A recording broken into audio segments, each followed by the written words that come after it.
Hi, Darin Sanders here, and first of all, congratulations on choosing your red line. It is my pleasure to provide you this video entitled, I Can, I Will Succeed. You can, you will succeed. Please enjoy. Always with you what cannot be done. Hear you nothing that I say. You must unlearn what you have learned. All right, I'll give it a try. No, try not. Do or do not. There is no try. You know, St. Paul said it in the Bible best. I can do all things through Christ who strengthens me. So you got to take ownership of your ability to accomplish things. So you can, yes, God can do all things, but Paul is wanting you to say, you know what? I can do all things through Christ who strengthens me. Henry Ford also said, if you think you can or you think you can't, either way, you're right. I think I can. I think I can. These are the words of the little engine that could. Most of us, I'm sure, have heard of this children's story, which is supposed to connote the idea of believing in yourself. Well, the story is nice, it just falls short of its objective. Let me explain. The one word that throws the whole concept off is the word think. Of course, thinking in and of itself is not a bad thing. It's just that when you are still thinking about accomplishing something, when you're still thinking about doing something, it suggests that you have not made a determination, you have not, i.e., made a decision. So the person still thinking who embarks on a goal is really making a gamble. When you take a seat, for example, at the roulette table, you have the thought in your mind that I think I can win this. The reality is that you don't know, which is the reason it's a gamble. You throw the dice with great fervor and great hope, which does not add to your odds of winning, by the way. And the reason it is a gamble is because you cannot control the roll of the dice. It is one thing, or an easy thing, to simply think about doing something, hoping to do something. But it is a very different reality to commit to causing something to show up in your life. It is a different reality making the commitment to causing something to happen. Thinking does not automatically create its equivalent physical manifestation. Let me say that again. Thinking, just thinking, does not automatically create its physical manifestation or its equivalent physical manifestation. So while thoughts are things, there are a few things required in order to move thoughts into the physical world. The casino is full of people who want to win. Few, if any, know they will win and are committed to doing so. One of the Darinisms I say often, and you may have heard me say this, is you never get what you want in life. Never. You only get what you are absolutely committed to creating. Let me say that again. You never get what you want in life. You only get what you are absolutely committed to creating. And everybody, whether they know it or not, everyone is committed to creating something. So right now, you're committed to creating something. Whether you know what it is or not, doesn't matter. You are committed to creating it. Now here's a hint. Look around your life, look around your career, look around your relationship, look around your physical life, look around your spiritual connection. See what's showing up. And what's showing up is demonstrative of what you've been committed to creating. It's there. Take a look. Again, thinking isn't a bad thing, but you need something more than that to move things into the physical world. Of course, the question then is, how can I or anyone commit to something they cannot control? You just said I don't control the dice, or I can't control the dice. How can I commit to something I cannot control? How can I commit to winning if I cannot control the dice? Yeah. But what if you can control the dice? What if you actually could control the dice? What if you could control the roll of your life? What? Think of the possibilities. The reality is, you can. Let me show you how. The little engine that could uses the word "I think I can" because it doesn't know if it can actually make it up the mountain. In the story, the engine is carrying a heavy load and is trying to climb a steep mountain. And there are only a few reasons why the engine really is using the phrase, "I think I can, I think I can." One, it doesn't know how to climb and reach the next level. And two, it doesn't know how to carry a heavy load. Three, it has never tried to carry this amount of weight before. Four, it has never really tried going to the next level. Five, it has tried to carry a heavy load and failed.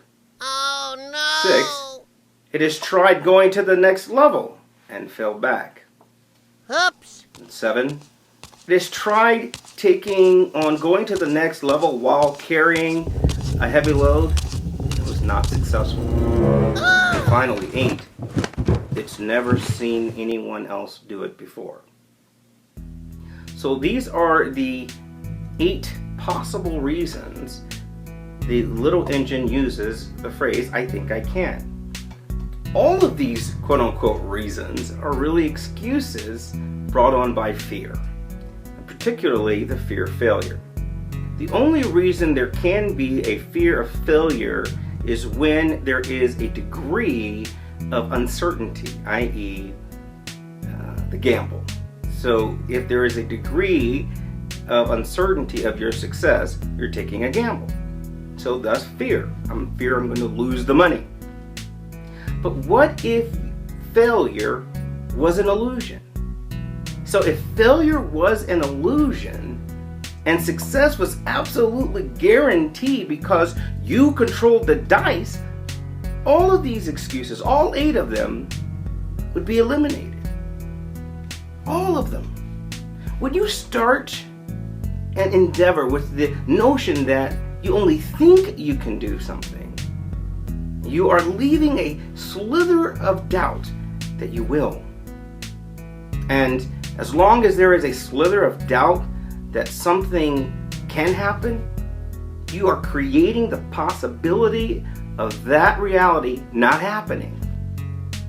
As long as in your mind failure is an option, you are going to give your energy, your thought process, your conversation, you're going to give part of yourself over to the idea that that can happen. You might speak hope to somebody, but you're going to speak doubt to somebody else. You're going to give part of that energy over to the possibility of it not happening.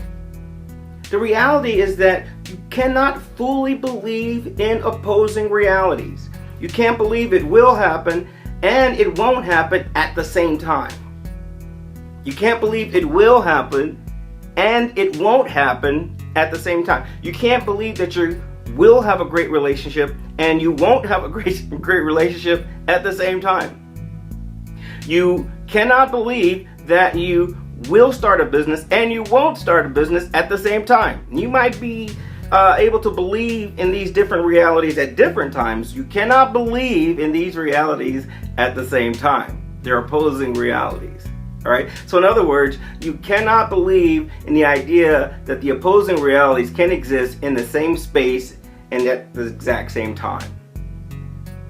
This means that you fully believe in the reality of one, while the other you only hope to be possible.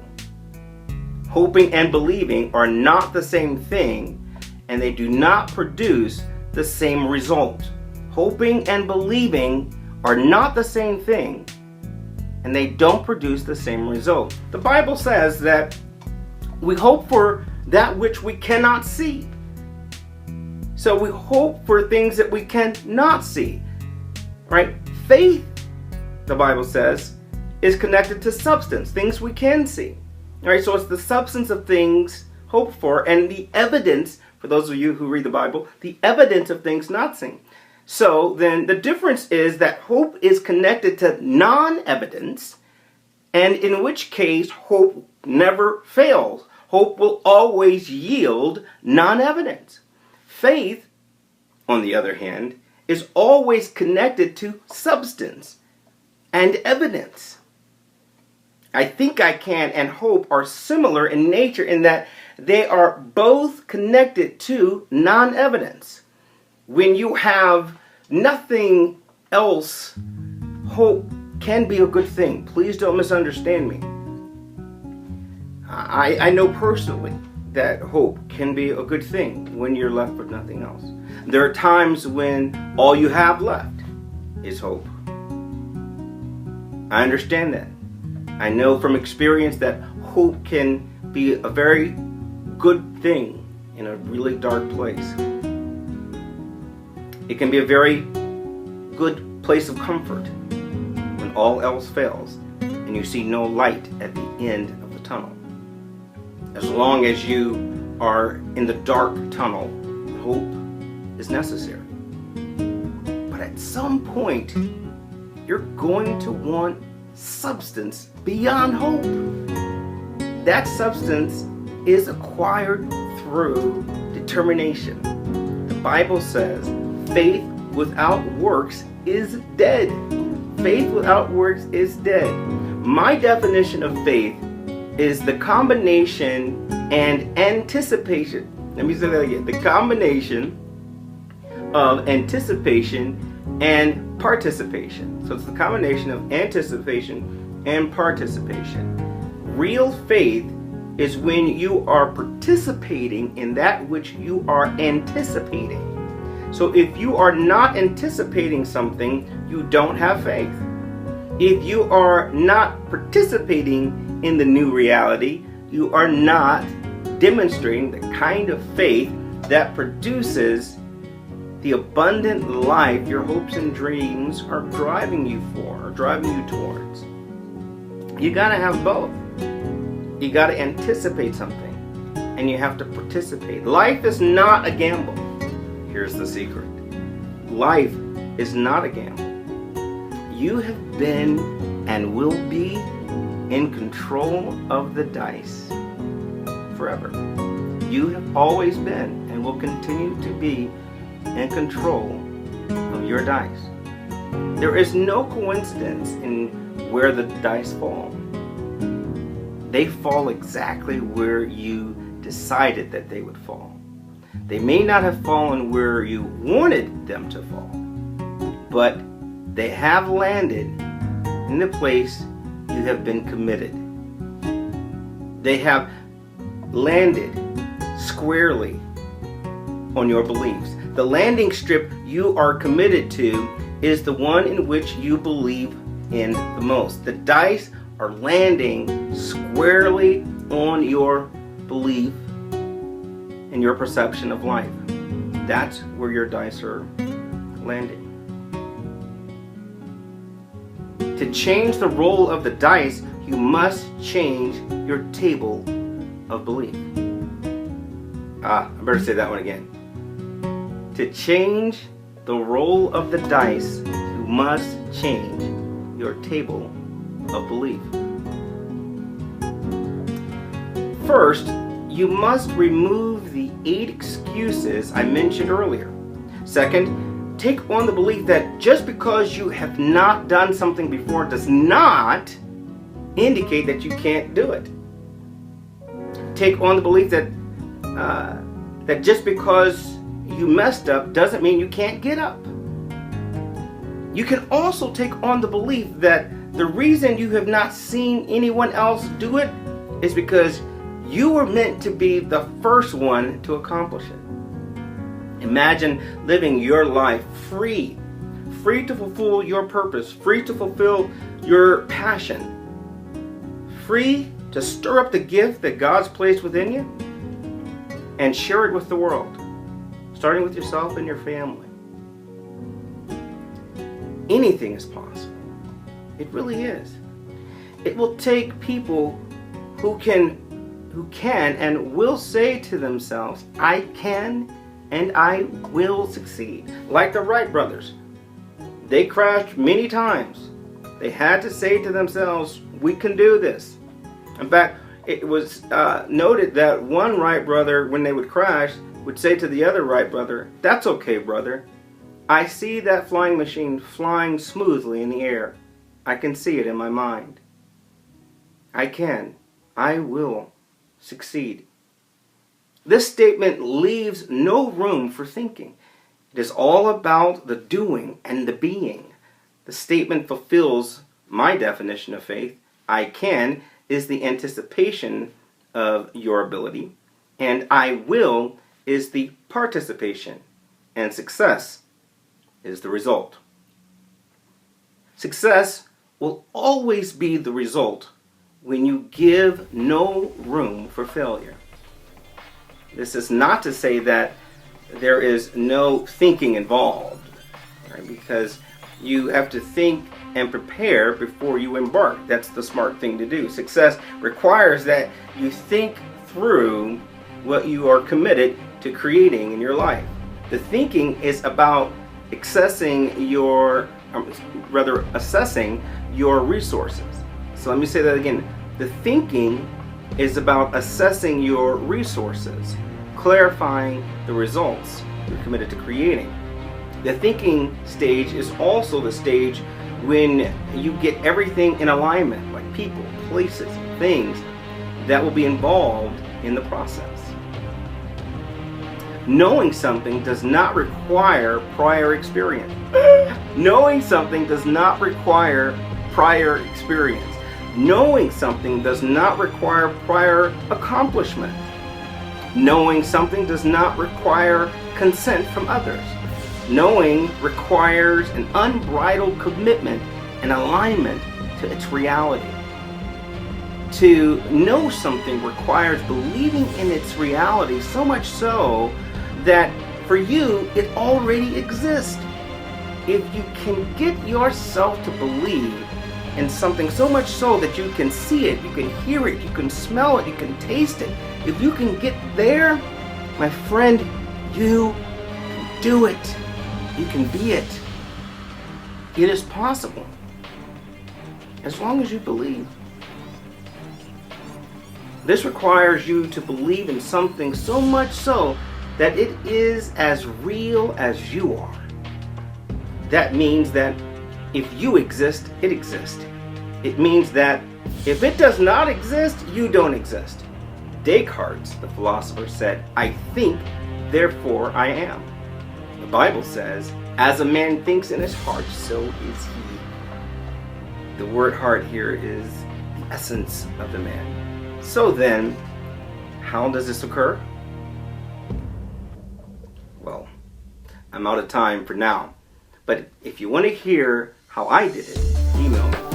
I'll show you how. Blessings to you. Thank you again.